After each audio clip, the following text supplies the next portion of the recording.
good evening, and welcome to Magpie Circle. The run has ended. We're all licking our wounds tonight a little bit, and ahead of the trip down to Bromley, we're asking the question: what was to blame for Saturday? I asked the question about the referee, and I did think everyone would weigh in on the referee. And while there's a bit of that, quite a few people talking about clearly unlucky, but are we perhaps cute enough? Several of our flock have mentioned maybe a more cynical tackle put in on the halfway line might have prevented either of the two breakaways. We'll be discussing that tonight. Wrexham, of course, Chesterfield later this week, so maybe no damage done. Message coming out from the players on their social media followings on Saturday was no negative talk, please. Let's bounce back. And also tonight, I'll be giving you some more details of our special interview with the owners, Alexander and Christoph Reitz. It's been something we've been trying to put together for quite a while now, and I'll be doing that interview with them both, 45 minutes. They're also doing the interview with Notts County Talk as well, so very good on the club, very good on the brothers. We'll be chatting a bit more about that later this evening. Stell, well, what do you make of it all come Monday? I wasn't actually able to hear you, and it's a bit of a monologue, so I'll tell you how I made a 5,445-mile round trip on business to see a game that was postponed by the worst weather California has seen in 50 years. But I'll come on to that in a minute. So I was only watching it on the stream, so I don't get your dulcet tones. What do you reckon? 48 hours later, it's no easier really to process, because the expression, it was one of those days where Notts wouldn't have scored. I think if they played for an hour after the final whistle, they did everything but, and I mean, the ultimate kick in the teeth is to come away losing the game. I mean, that is the complete smash and grab. That Dagenham managed to perform, but credit to them. They put bodies on the line, 3 goal line clearances. I mean, rode their luck, obviously, and created, I think, 3 chances all game and scored 2 of them. So it's no easier to take 48 hours on, but that is football for you. We've been lucky in terms of we haven't had any of them days, this season, and that is the first one. And boy, it stings, and it's not easy to take.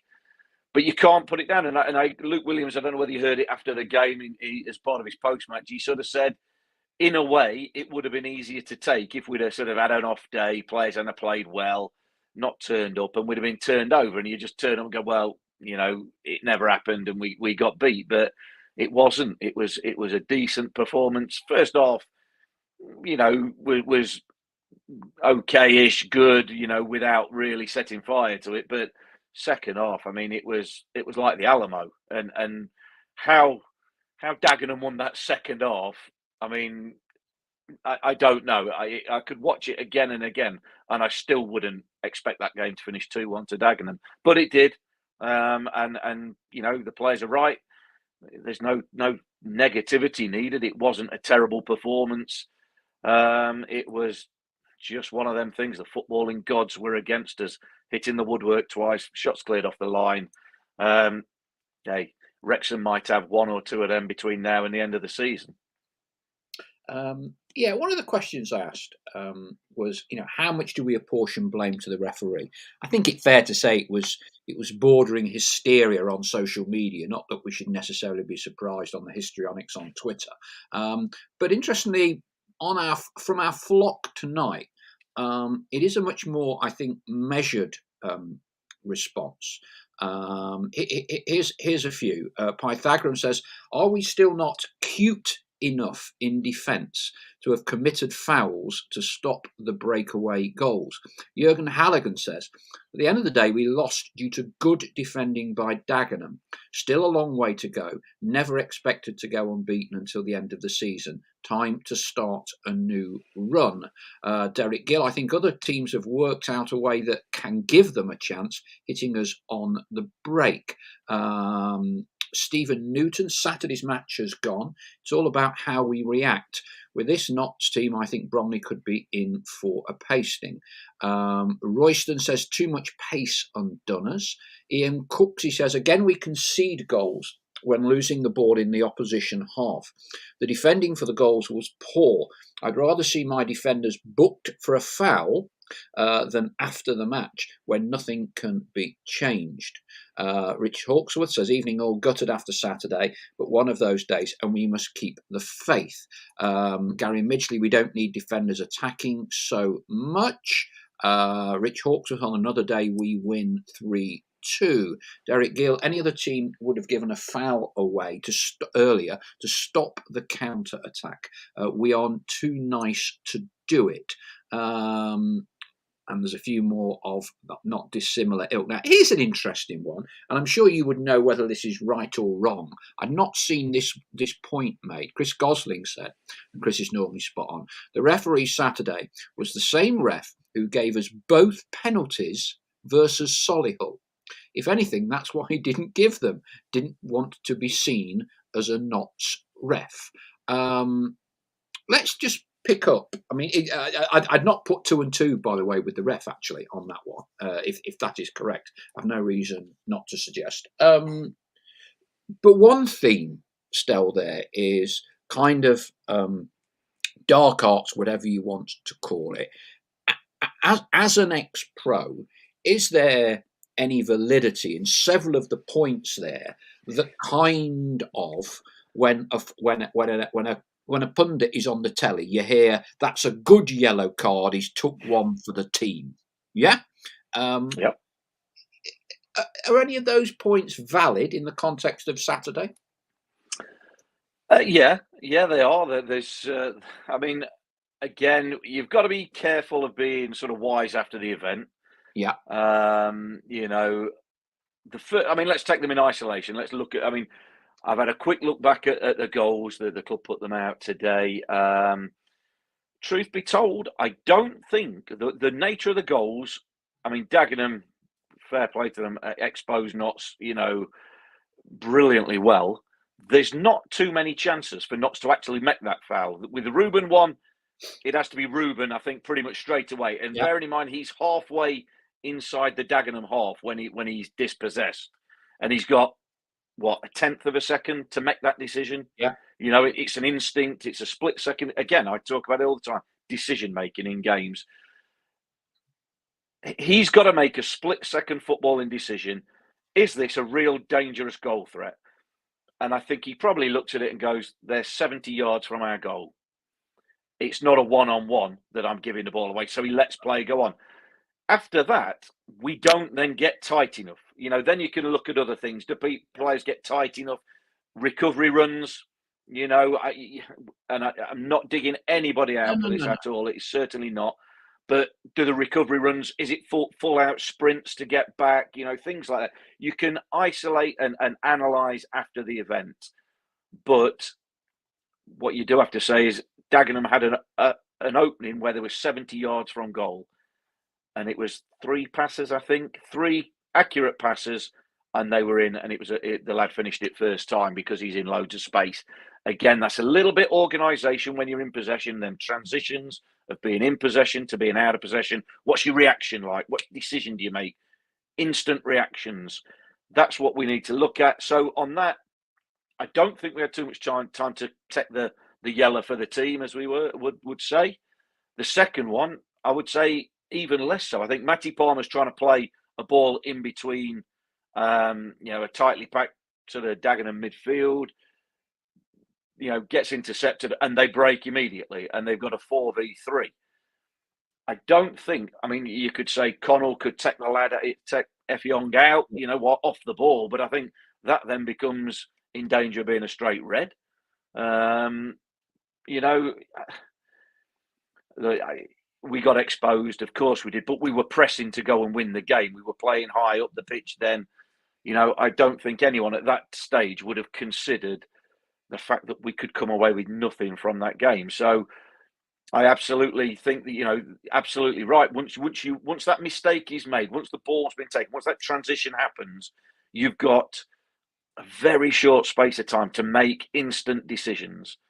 And if it leads to a goal, then more often than not, there's been decisions along the way, not just one or two, but decisions along the way that could have been made differently, organisational. But, it's still, very hard to believe that we didn't get anything from the game. So credit Dagenham, they punished us. I mean, they had 3 chances and scored twice, whereas we had numerous chances and scored once.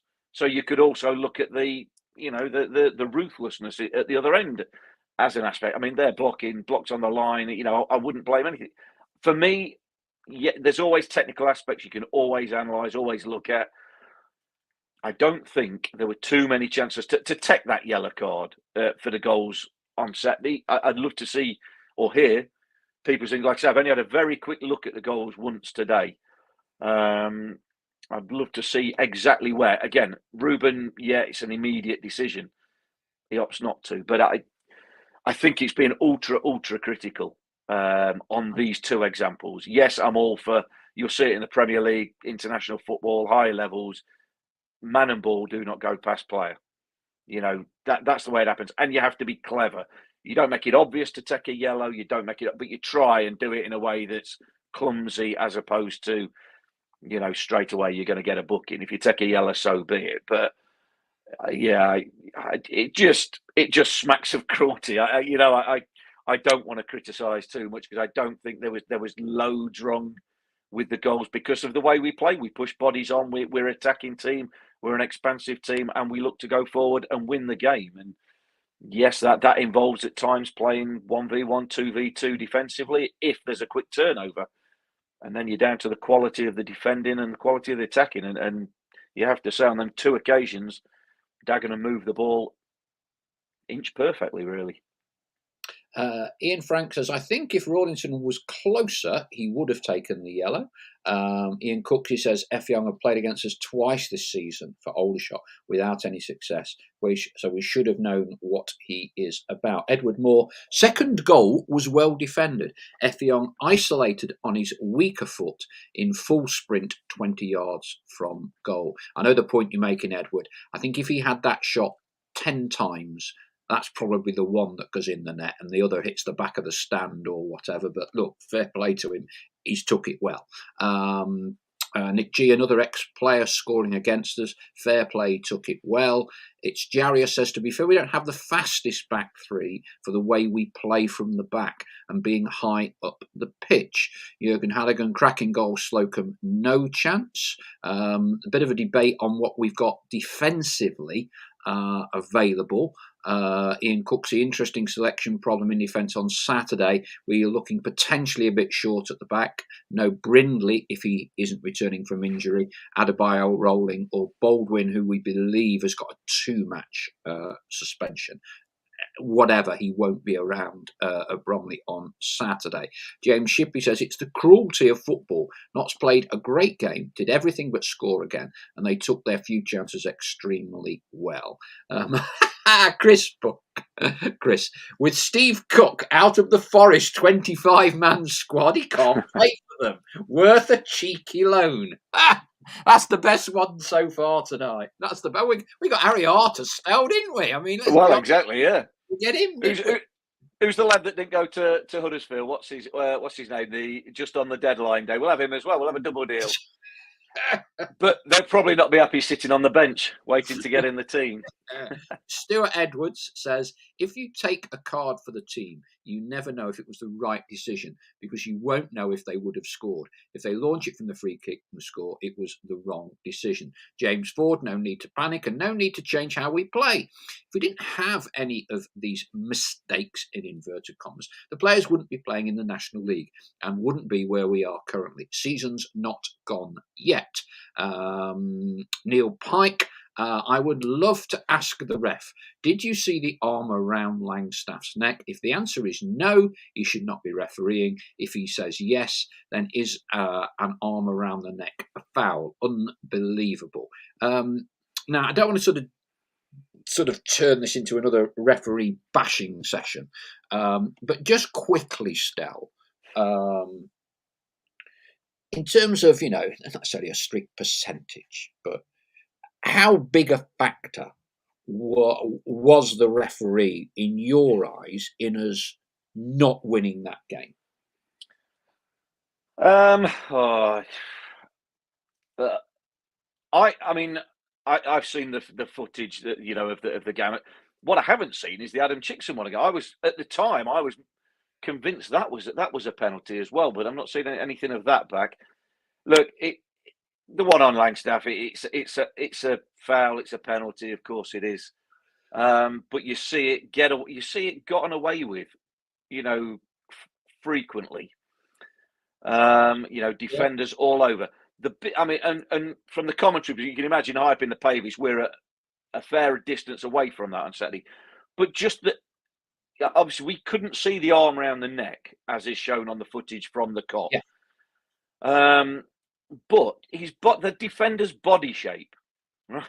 His back is to the ball, and he is looking purely at Macaulay Langstaff. Obviously, when he's got him in his bear hug type, whatever you want to call it. Now that should be the biggest clue to the referee that hold on a minute. He's not playing the ball, the defender. He's only interested as the man. Then, okay, can he see the arm from where he stood? Okay, we're seeing footage from the different side of it, but look, I'm trying to be diplomatic as best we can, but you're right. Otherwise it becomes a referee bashing session almost every week. Yes. He was a factor. I would say the biggest contributing factor was not so much lack of finishing. I would say Dagenham's last ditch defending was unbelievable. That was a bigger factor. Let's put it that way. Yeah, I think that's pretty fair. I was watching it on the stream on the 70th floor of the Intercontinental Hotel in Los Angeles. Some of you may have seen my tweets. So I've gone there for a week to New York and Los Angeles on business with Major League Soccer. I handle all of their UK PR and comms, and we took a group of UK journalists out there. And the highlight of the trip was meant to be they call it the El Trafico Derby because of Los Angeles traffic between LAFC and LA Galaxy, and they put it on at the Rose Bowl, an iconic American stadium. 80,000 were going to be there, and then on Friday lunchtime comes the news that due to the worst rainfall California's had for 50 years, the 6 inches of snow on the hills that you can see in the background from the hotel, it's absolutely freezing. Game postponed. So how's your look? 5,445-mile round trip to see a game of football, and it's postponed the day before by freak rainstorms in California. I say that makes our trips to Dover seem almost trivial, doesn't it? I did them as well. Oh dear. Yeah, there's not much luck going on there. I hope the work went okay anyway, outside of the football. Work was fine, and Giorgio Chiellini gave a very good interview to the English press that I took over, and he's great bloke. He's one of those who is a brilliant professional. Everyone loves to hate him on the pitch. He must have looked 45 when he was 18, and he's out with LAFC now. And he was doing a few interviews, and it was great value.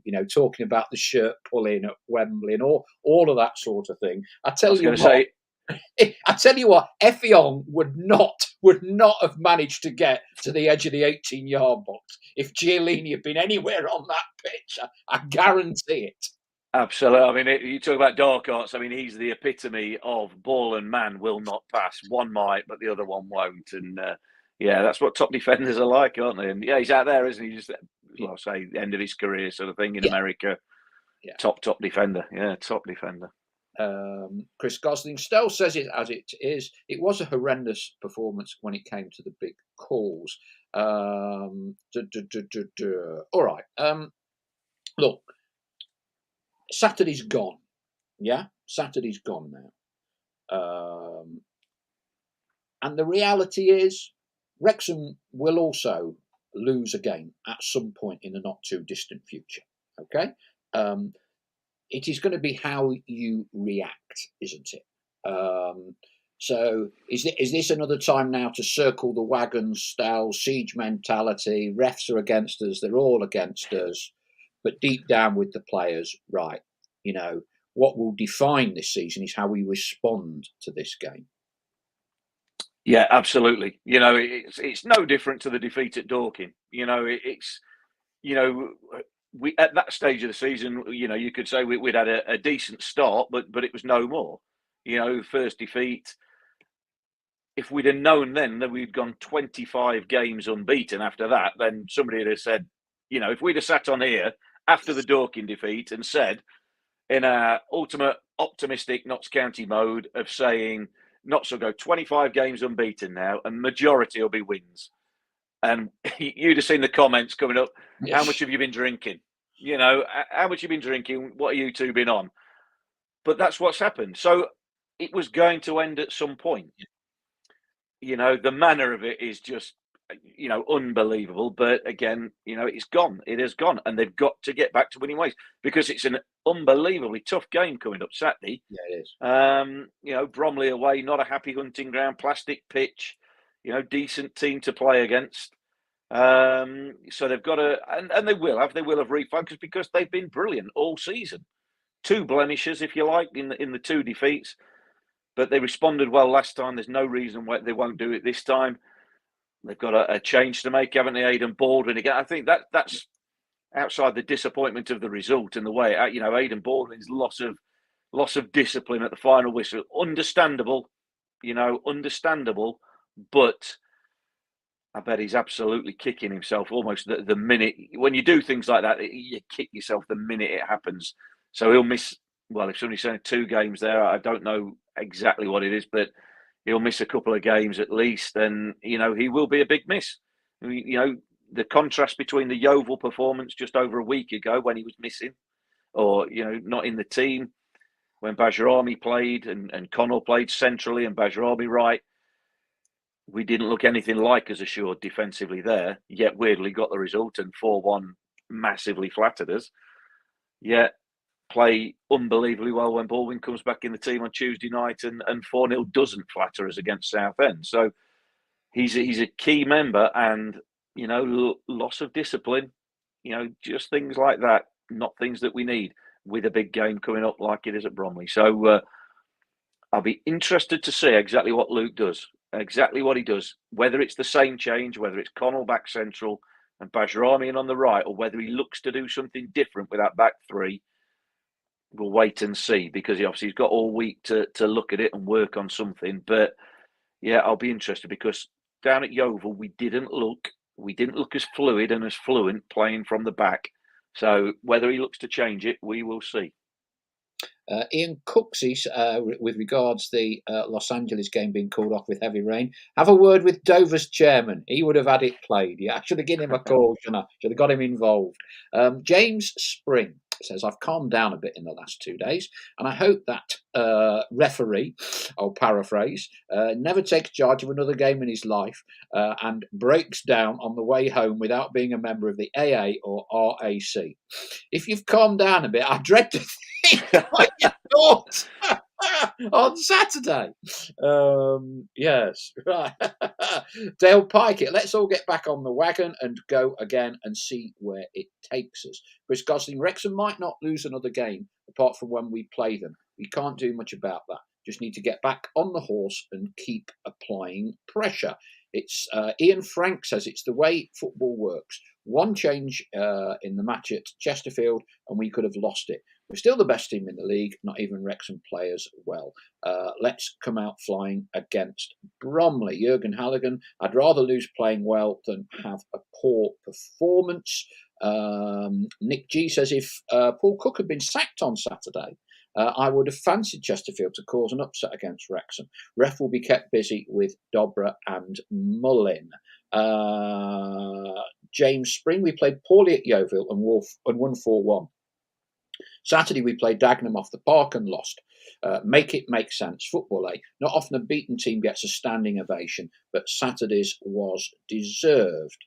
Andy Eason, 2 of the 5 remaining away games on synthetic, plastic, artificial surfaces. Call them what you will. Another hoodoo hurdle we have to put to bed.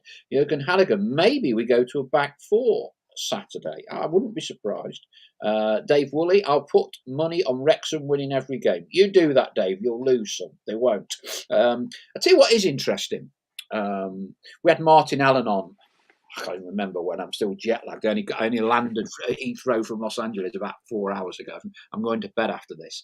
I remember, I think it was 2 weeks ago when we had Martin Allen on, Stell, and he said teams will not be getting 112 points, 110 points. He said you'll be dropping points. He said Wrexham injuries will kick in, and he said pressure does a lot of things, and he said you won't be playing well all the time, and there will be surprise results.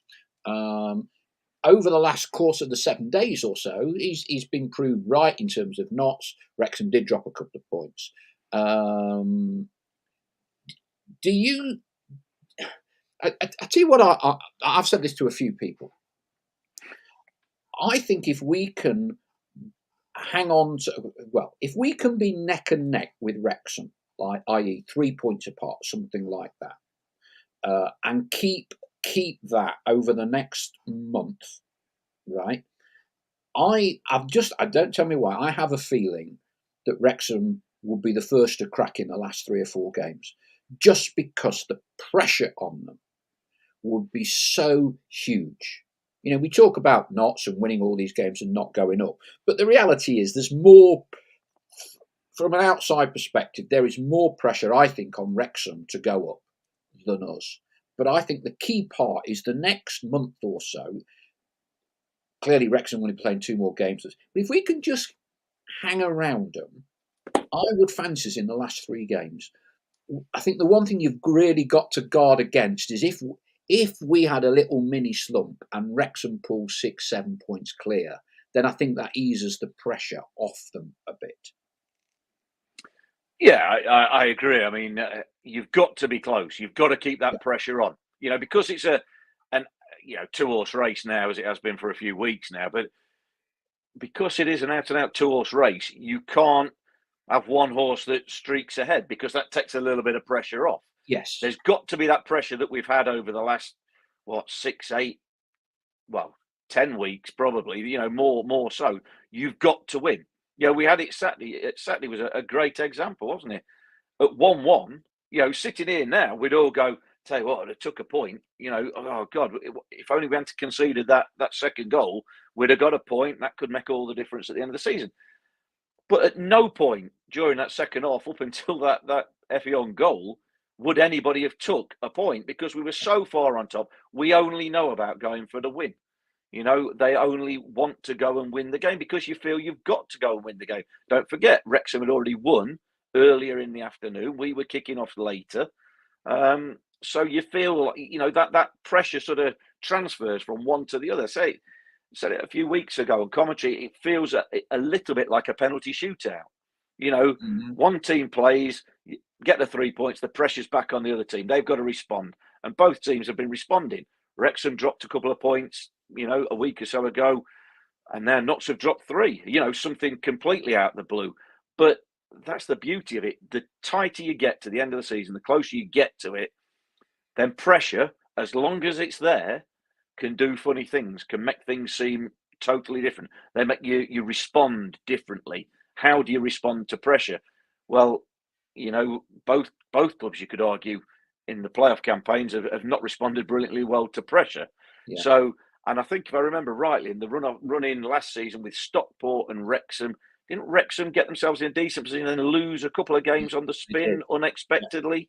Yeah, they did. So, and that's no indication that that's going to happen again this year, but it's an indication that, look, when it really comes down to it, when you're nearing that winning line or you're nearing that finishing line, the hardest thing to do is get over it, because the pressure builds and increases and increases. And so it's important to keep the gap. If they slipped, if they lost the next three and we were 6, 8 points clear, then all of a sudden there's not as much pressure on the other team. So the pressure has been passed backwards and forwards. Both have kept the pressure on each other thus far.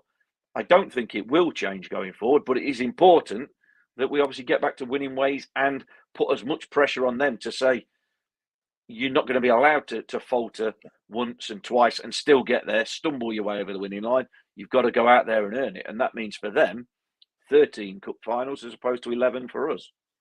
Yeah, and I think everything that we talk about as Notts fans, saying, "Oh, we've won all these games. It's a disgrace. There's only one automatic place, etc., etc."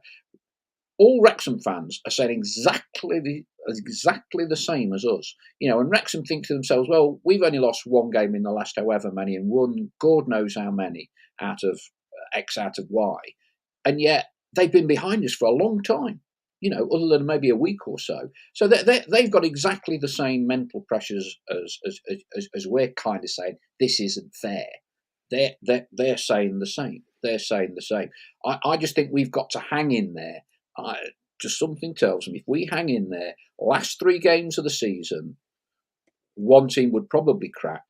And I just have a feeling it could well be Wrexham, given the pressure on them, and historically, as you say, they didn't finish the season well last year. And let's be honest, Wrexham will be as nervous about the playoffs as we would be. Yes, everyone says we're the first and second best teams, but Wrexham blew it at home last year to Grimsby, as we did. So we'll see.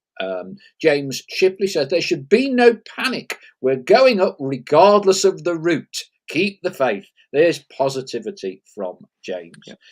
Chris Gosling makes an interesting point. Notts and Wrexham don't kick off at the same time again until March the 18th. So it's going to be an element of catch up each weekend, midweek, or whatever. There's a lot of discussion going on about obviously the Wrexham Notts game. So at the minute, it is on Bank Holiday Monday. It's not been chosen for TV yet. However, my understanding is clearly BT are absolutely desperate to televise the game. But an Easter bank holiday is a very, very busy sporting weekend. And so there are scheduling issues, shall we say, for them. And obviously there is other football going on as well. So I think they would like to keep it on the Monday. I wouldn't be surprised, Stel, if it gets moved. Wouldn't be surprised at all if that gets moved to a Tuesday or a Wednesday. Not at all. And in a funny way, both teams probably wouldn't complain too much, because they'd probably rather play Saturday, Tuesday, Saturday, Wednesday than Saturday, Monday, wouldn't they? Or is it Good Friday? I'm not exactly. It's Friday.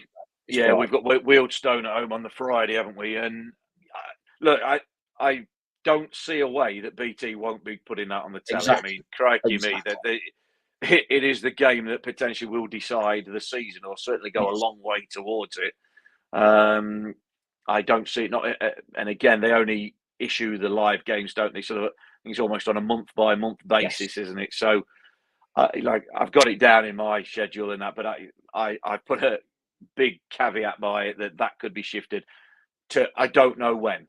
And like you say, we don't know. It could still be a 3 o'clock. It's not a Saturday, but then it depends obviously what they're covering in terms of other leagues, Premier League, and all that sort of stuff. So we will watch this space as far as that goes. But yeah, I mean it's a massive game, isn't it? It is arguably the biggest game that the National League has ever seen.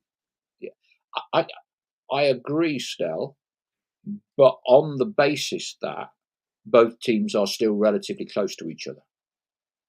If we've gone a long way ahead of them, or they've gone a long way ahead of us, which could happen, it's not such a big game. But at the way it is looking to set up at the minute, then you're quite right. It is a monumental game, and there isn't any way BT Sport aren't going to be televising that live.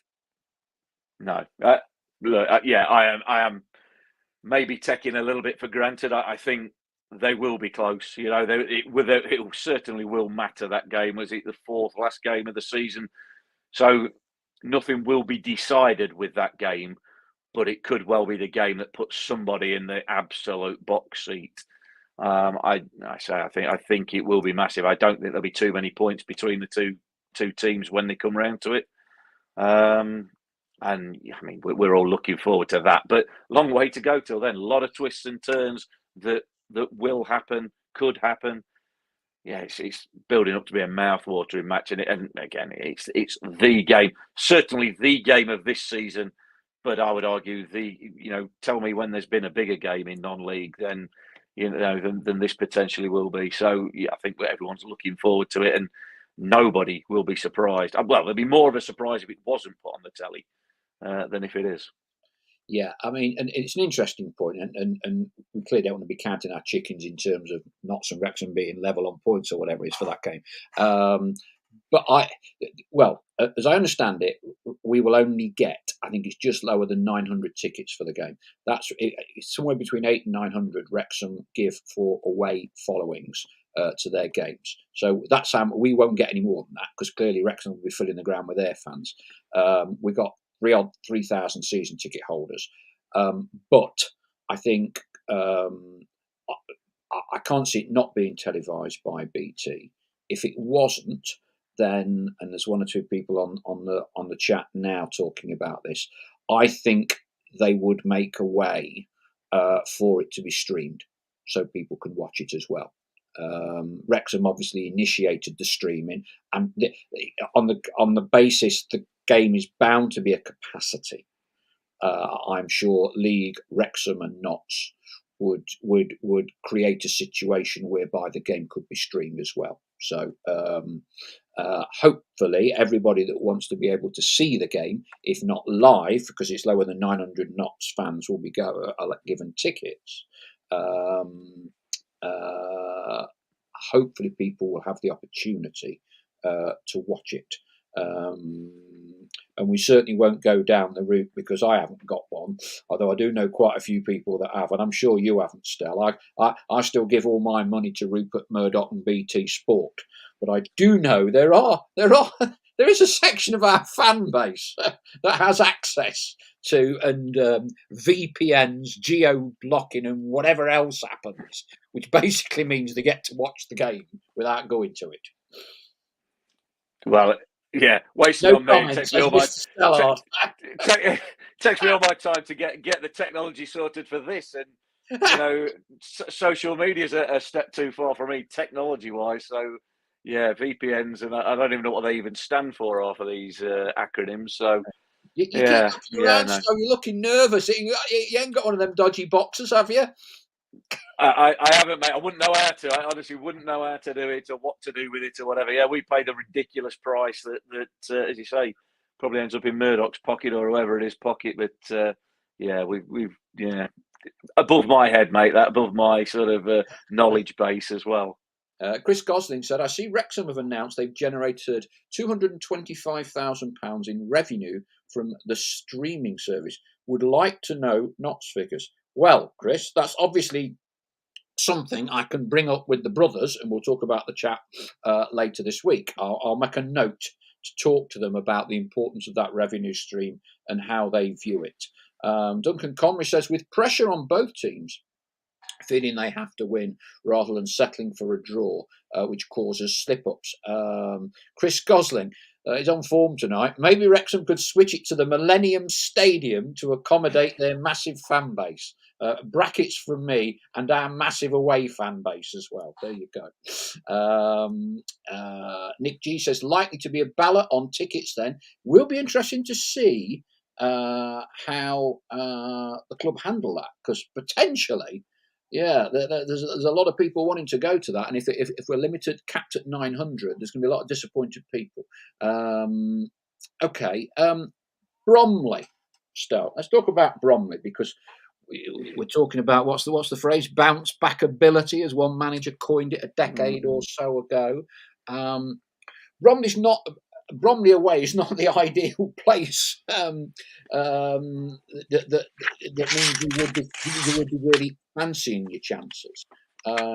As you said earlier, it's not been a happy hunting ground for us down there, has it? No, it hasn't. It's certainly not been a play, and there's reasons for that. Obviously, the plastic pitch plays a little bit of a part, gives you a definite home advantage because you're used to it, to how it reacts, how it performs. A decent team, they have been a decent team at this level. They've got some decent players. I'm quite glad they haven't got Chris Bush anymore. I think he weakens them. I agree with you there. Yeah, Big centre half, and with his long throw, I think he was a good acquisition for Boreham Wood. yeah, I do. So arguably, that they won't be sorry to not be up against him, but it's difficult. It's difficult. The plastic pitch is a big contributing factor, and I think it's Maidstone, isn't it? The other one we've got to play. I was The other going to plastic ask pitch. people what's the other one? Yeah, Oh, yeah, I've ruined your quiz question, but yeah, yeah, absolutely. Maidstone. I mean, we've not been down there. We don't know what that's going to be like, but yeah, it's always difficult just playing those plastic pitches because people might not believe it, but they all play differently. They all play. I wouldn't say slightly differently. They all play differently, and until you're on it and get a feel for it, the ball reacts differently. Some they water, some they don't. Yeah. So yeah, I mean, Dorking was the best example of that. That was that really was noticeably different reaction. So it's a difficult trip to Bromley, but in a way, you think after a defeat, you think that will just galvanise everybody, and the players will be more determined than ever. Not that that's been questioned this season, but more determined than ever to get back on the winning run or start another winning run.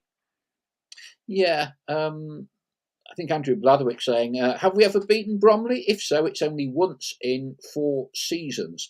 I think we have beaten them. I think it is once. But even we often go in front, don't we? And they always peg us back. A number of times we've got in front against them, and they peg us back.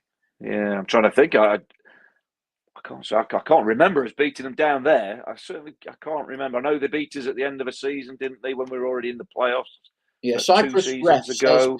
beat us at Meadow Lane, January 2019.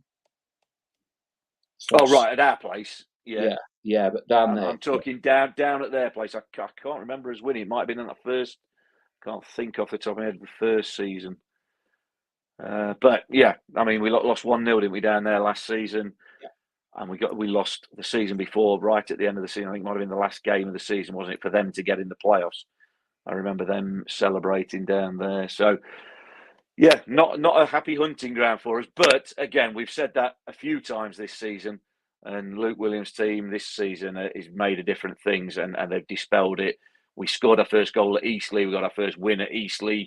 There's been others along the way. So, I don't think we can sort of hold our hats and sort of get a pessimistic hats on because we haven't done well there historically. This team's made a different stuff, and I expect them to go there and get 3 points. I remember the chat on the subject of synthetic pitches. I remember chatting to Martin Tyler, the Sky pundit, when he was assistant manager at Woking. He's been moved on with the manager Alan Dowson as well, and they've got on this remarkable run this year. But he was saying to me, if you study the number of promotions in non-league, so National League North, National League South, clubs from Southern League Prem, whatever they are, he said it's staggering how many teams have a plastic pitch and get promoted. Said it's the way to go. If you're being really cynical, yes, you talk about revenues, but you look at teams that climb divisions. It's a very high percentage of them in comparison to how many plastic pitches there are to grass pitches overall that delivers success. Like that. Yeah, well, I said I don't know the stats on that, but again, that there is, for those people that have never played on them, they are different. You play on grass pitches, you know what you're going to get. If it's the difference between a grass pitch, the grass might be a bit longer, it might be a little bit softer, it could be a little bit sticky, what have you. But how a ball reacts to it. How a ball is because you've played on it all your life. Plastic pitches are different, always different. and you haven't played on them all your life. You might be able to go down a local facility. Notts will be have, local 3G, 4G pitches that they can go and train on, but that doesn't mean that they're going to be anything like the pitch that you play on. So it is a massive advantage. So a massive advantage. It is an advantage. There's no two ways about it. If the stats back that up in terms of promotions, well, that just highlights how much of an advantage it can be. Ian Cooks, he says, Harrogate and Sutton both promoted to the Football League, both plastic pitches, correct. Then have to rip them up. Maidstone have come up, plastic pitch. Dorking have come up.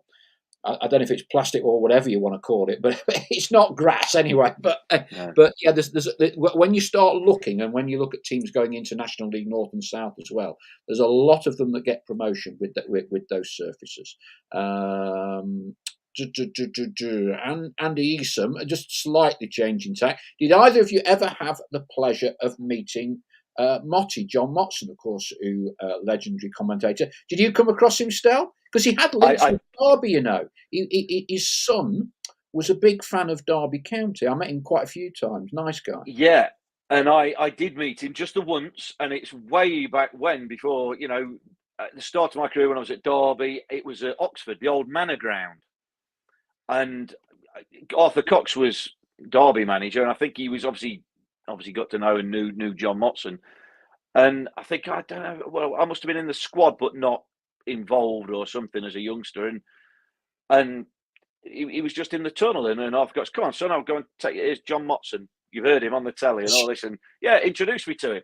But that's the only time. That is the only time I've met him. And he, he was lovely, chatted for a couple of minutes, and yeah, fine. But, just a shame. Again, we echoes of Colin, isn't it? You talk about a voice of football, echoes of that. He's iconic in the world of football, and, will be a big loss, yeah. Yeah, he used to get on well with Jimmy Cyril, Andy, in answer to your question. And of course, when Notts were in the top flight of English football, the two main BBC commentators in those days were Barry Davis and John Motson. And there's Tony Gubber as well, I think. But yeah, so Motty called a few Notts games. Lovely man. Encyclopedic knowledge of football. Encyclopedic, yeah. Great one to have on your football quiz team, I tell you.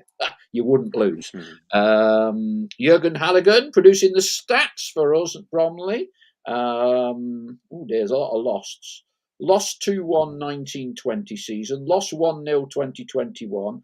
Lost 1-0 21-22. I presume they are the 3 away games.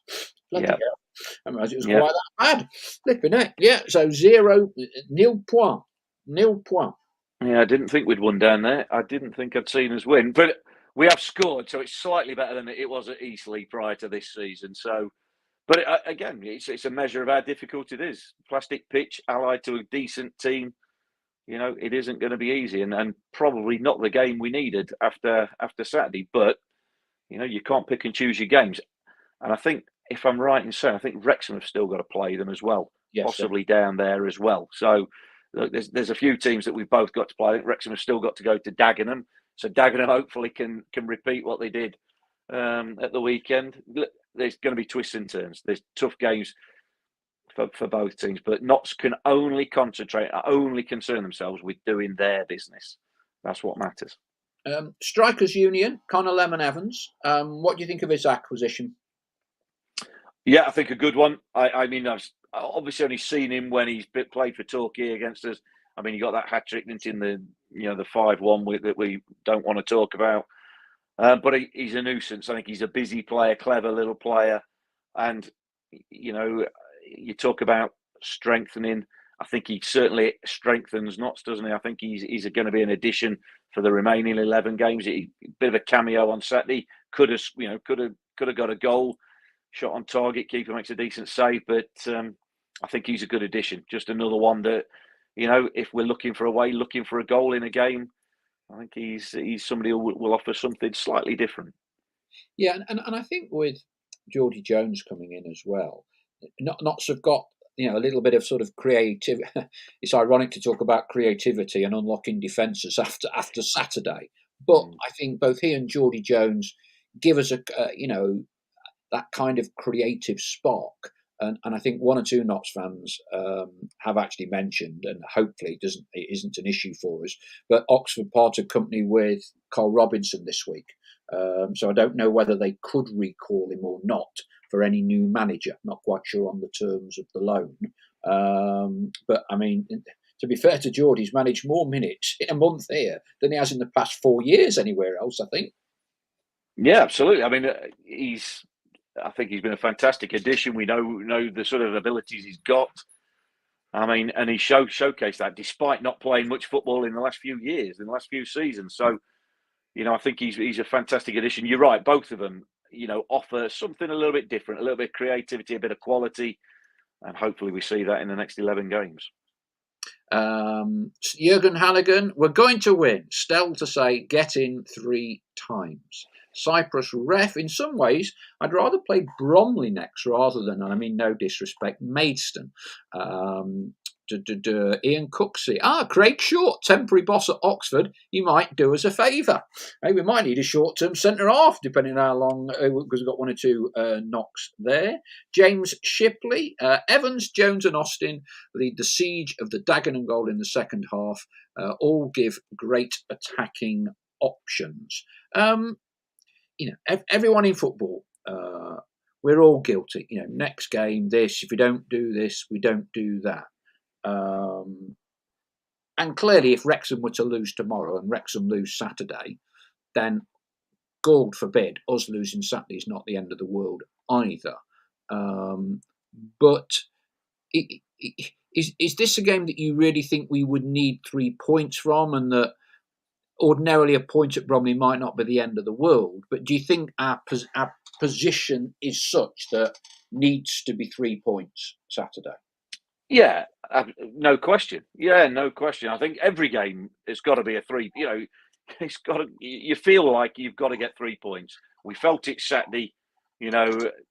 Next Saturday is going to be no different. It's going to be more so on the basis that we've come off the back of no points against Dagenham. So yeah, you feel it's got to be 3 points. Of course, I mean that's what a draw or a defeat doesn't end the title race. We're not handing it to Wrexham. That's it. It's all over. But a draw would actually But be a better result than we've managed at Bromley at any point in the National League ever. Absolutely, yeah. Coming from 3 defeats, yeah, absolutely. But do I think Notts are a better team that has ever gone down to Bromley before? Yes, I do. Absolutely. The stats back that up. I think Luke Williams' team have got a different mentality. You look at the quality in the squad of players that we've just mentioned there, allied to, the quality that's already there. And I think, have we got too much for Bromley? Yeah, I think we have. Stung after the defeat at the weekend, and I absolutely get what they're saying there. Yeah, it's probably, as me saying, it's maybe not the ideal game, but it is a game that focuses the mind and says, yeah, we've got to be right at it to respond. I think they will do. I think they will. I fancy us for 3 points. I don't think it'll be easy. No game ever is. But I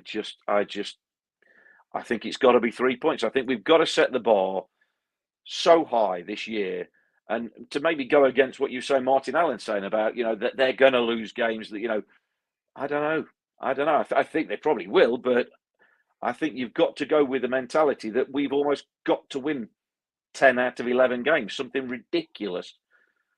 That might not prove to be correct, but you've got to go with that mentality that anything other than a win in each game is not going to be enough. But what I do like about that is that galvanises your thinking.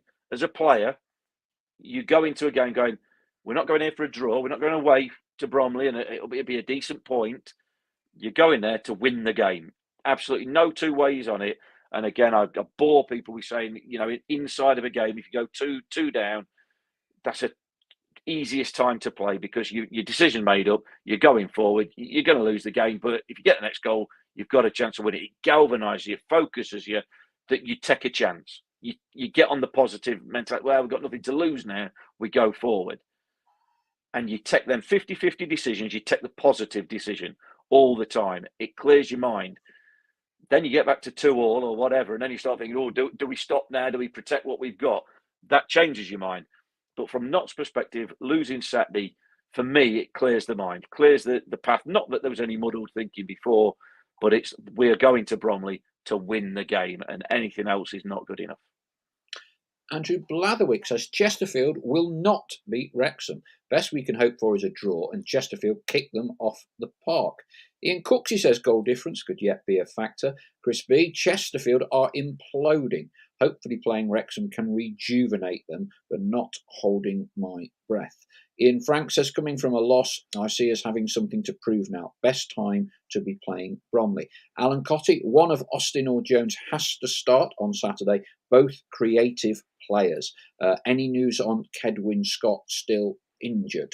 I didn't hear a lot out in Los Angeles in answer to your question. I think it's a shoulder, isn't it? I don't know. I've not seen his dad for a while, so I don't have any inside track on that. But clearly, the more we can have players, and particularly at the back, I would say, the better. Andrew Blatherwick says Chesterfield dropped like a stone at the end of last season too. Only just hung on to a playoff place. We're coming to back end of the show.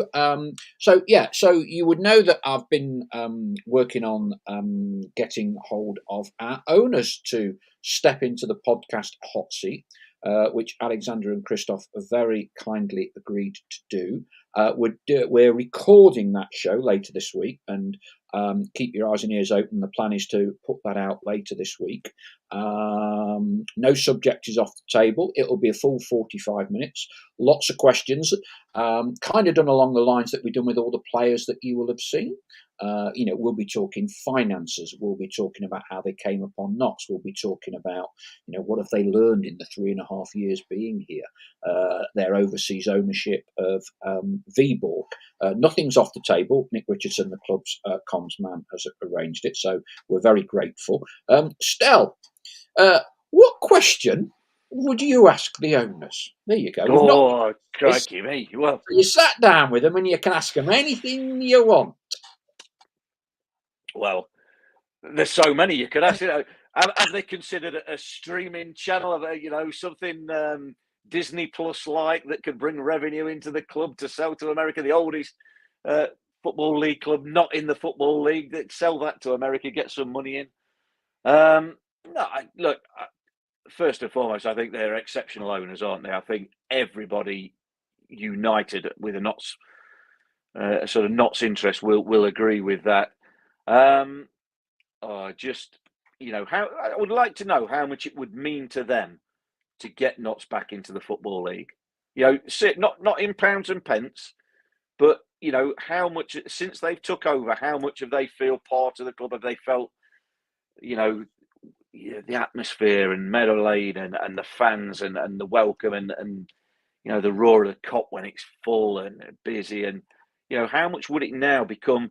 Because all you ever hear is sort of what's it, the Wrexham, isn't it? Ryan Reynolds, and they're portraying the love for Wrexham that they have. Fair play. Our owners keep themselves to themselves, but I would love to know exactly what it means to them, because I'm sure they would perhaps want to know. I'm sure they would want the Notts fans to know that this isn't just it's not just a toy or a plaything or a science experiment involving stats and things like that. I think it would be good to hear exactly what this would mean for them. Yeah, and also, have they got a few million to buy a few players as well? Yeah, and I mean, I think absolutely. I mean, the way we kind of do these interviews with the players is that it's not, do you remember putting one in the top corner? It's kind of like you've just alluded to there, peeling away the mask. What are they like as people? When we did the last one-on-one interview with John Bostock, it's very revealing. He was very honest. From talking about his faith to turning down Barcelona to learning how to tie knots at the nautical school in South London, all of these things, and that's what I hope we can delve into a little bit about. How much pleasure did he feel the pressure? They are very, as you would know, Stel. I've met them a few times. They're very private people. They're not really what you would consider to be an identikit of an owner, are they? They're very private people, reserved people, don't seek publicity or gratitude, and that's why, I'm delighted that for this channel, and they're also doing well for Notts County Talk as well. That I'm sure I'm not sure it's out of their comfort zone, but I'm very grateful for them to do something like this, and we can kind of, like you just said, delve a little bit into the background. What motivate. I think one of the questions I'll be asking them, and they're probably watching tonight, so they can make a few notes here. I'd be interested to know what motivates them to own a football club, because on the Yeah, face, well, it's a pretty thankless task. well, it's certainly in terms of finances, it's thankless, yeah. And at times it can be bad for your health. I said on Saturday, following Notts is bad for your health, with that sort of a game. But I mean, I think you're right when you say they're not the identity of a football club owner, and the reason I would say not is, as you've alluded to, is I maybe sort of skeptically think that most people that want to own football clubs are doing it for ego. Yes, Right? absolutely. They are, and the way I say this to loads of people is that they are obviously successful businessmen. Whoever be an owner of a football club, you are successful in business. You've made however much money you've made, but you're obviously successful, doing well. And what do you need to get involved with a football club for? What does football give you that business doesn't? And I'll tell you what to me personally, I think a lot of owners are, it's the chance of being in a football club and being the person and getting 10, 20, 30, however many thousand people chanting your name and telling you they love you. Doesn't matter how good your business is doing, you don't get that. So football provides that instant hit, that adrenaline rush, whatever it is, that I think massages the potential ego of most people who you would think own a football club, and part of the reason why they get into it. Our owners, the Reeks brothers, I don't think could be any further from that if you tried. I think they're almost introverted. Yes. Certainly in terms of the personality of your typical football club owner. They're certainly intelligent, successful business people. Yes, of course, tick that box. But part of it, you want them to have almost more love than they get. And I know no Notts fans will say a bad word about them, but you almost want them to have a profile, if you like, that maybe they don't want, to get the thanks and the gratitude of what they've done so far. And hopefully this is a relationship that goes on for years and years and years, because that gives you stability and gives you a chance to build from somewhere. But I think they almost deserve the platitudes that others seek and don't necessarily get, but I think these deserve them so far. Of course, everything can always change, but thus far, I think they've been absolutely exceptional owners, because they haven't wanted any limelight, let alone trying to steal it. They haven't wanted any at all. And I'm sure if you ask Luke Williams, if you ask Jason Turner, if you ask people behind the scenes, what do they like to work for? I'm sure everybody has said, well, absolutely A plus, couldn't get better. And it's almost that's as part of the reason why we so want Notts to have success, and we so want to see where this journey can go, because we aren't, we're blessed with really, really good owners, I think, and if they almost deserve success. I know football doesn't give you success always when you deserve it, when you think you deserve it, and there'll be 90 odd clubs, 92 clubs plus non-league clubs, all think they deserve success. But I think with the way they've managed things, with the way they've done things, I think they deserve a lot more credit and or a lot more sort of love and what have you, than they probably wouldn't feel comfortable taking it anyway. So it's kind of past the point. But I think they are exceptional, and I'd like to think there's that. And that's part of my question. I would ask you, there's a two-way love thing.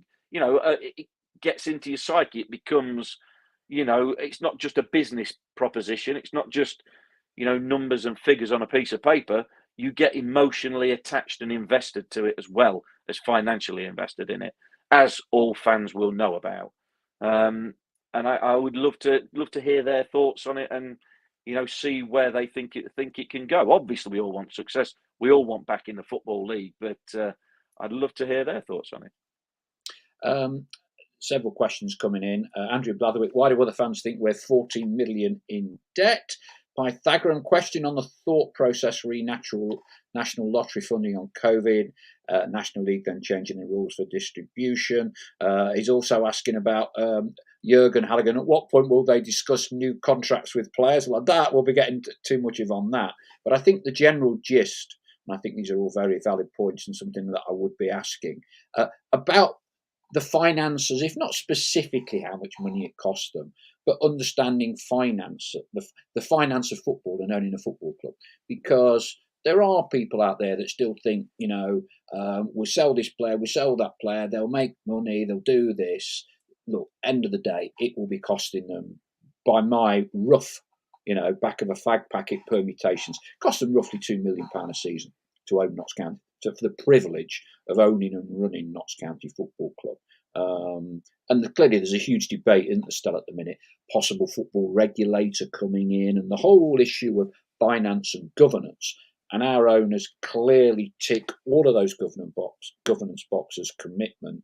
But what's the mentality where you're kind of having to write off a 7-figure sum, for I think a fair while. If I'm honest with you. Shane Walker says Tony Bloom of Brighton is the same, stays in the background, lets the manager get on with it. Andrew Blatherwick, look at where Brighton came from as well. Very much. I remember going down to Brighton with Notts, playing them in the league, same division. Look at that, But that's the beauty of football, isn't it? Duncan Comrie, what, if anything, would the brothers have done differently? James Ford, question for Stell. Who's the new bloke on commentary? Not heard him before, but seemed a Notts fan. He is a Notts fan. Adam Hassel.